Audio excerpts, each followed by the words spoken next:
Hello again. Lori here, your Milkweeds and Roses gardener and fisherman. It's time to get the koi out of the pond and get them into their winter tank. So, we're going to have a couple of warm days, but also it's been consistently cool in the evenings. And so the water temperature has lowered.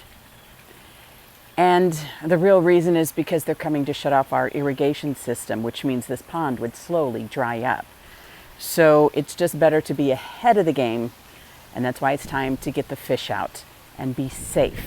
So I'll walk you through the process. Are you ready? Here we go. They are happy in their outdoor pond. Unfortunately, it's not deep enough for them to stay there through the winter. In my Zone 5B garden, the water would need to be upwards of 4 feet deep in order to not freeze solid.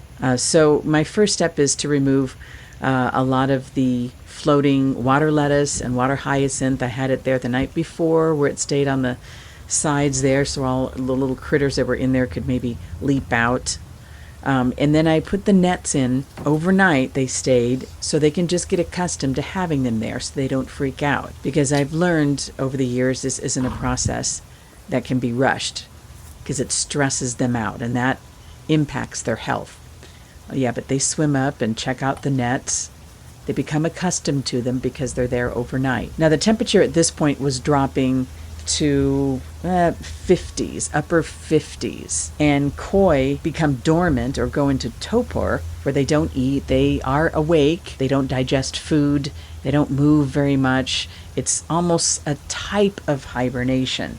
And that happens when the water temperature gets 40 to 50 or slightly below there. So I want to take them out before that happens because the temperature change from the tank to the pond is about 5 degrees at this point. If I wait much longer and the outdoor water gets colder, I'll have a bigger problem. For one thing, predators find them easier to catch when they're really slow.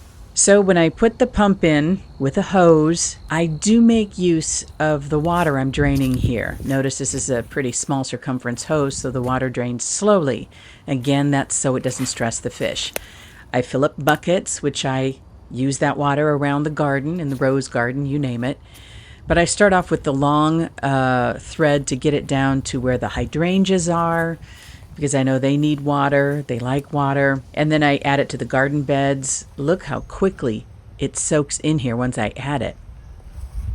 Then I use the hose and just old-fashioned pressure to apply it to the hosta bed, to some of the other areas down in there that are super dry.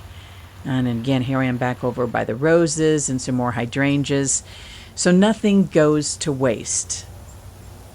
And the idea of taking it from the pond means it will have a lot of nutrients in it too. Now with the water drained and most of their little hidey places gone, they're a little easier to catch, which is less stress for them. I don't want to chase them around. Then I take them into the garage one at a time and I slowly lower them into the water. You're okay. Now their little hardscape materials from the pond are already in here for the last couple of days, so the bacteria has been very similar from the tank indoors in the attached garage than it was to the pond. So again, they stay in this pond in our attached garage through the winter where I keep them monitored. And here is their winter home, a big livestock water tank that we have in our attached garage. Now we've learned a couple of things by having them in here over the years. Let me show you. We keep track of the temperature.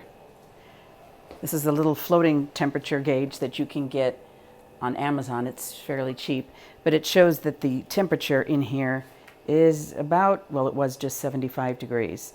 So that's fairly warm to have them. You can't just keep them in here all winter without food because at that temperature, they're still pretty active and they want to eat. So we do feed them.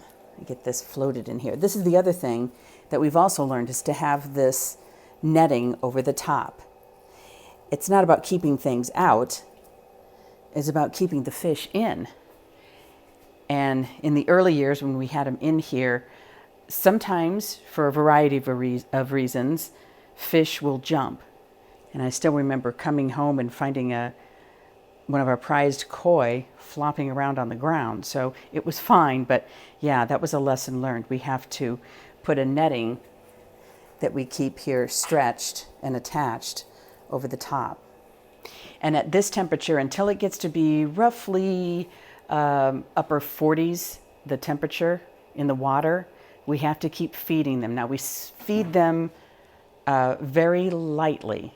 We use food that is easy to digest. It's a special fall formula so that that doesn't cause any sort of buildup. And we've also learned that we have to keep the tubes here wrapped in insulation, because when it does get cold in the garage, now it doesn't get down to freezing, but it hovers just above, maybe 35 degrees or so. So this is to make sure that the water line doesn't freeze. Now obviously my husband had rigged this tank with a hole and a hose and a drain spigot so we can drain it, because otherwise it didn't come this way.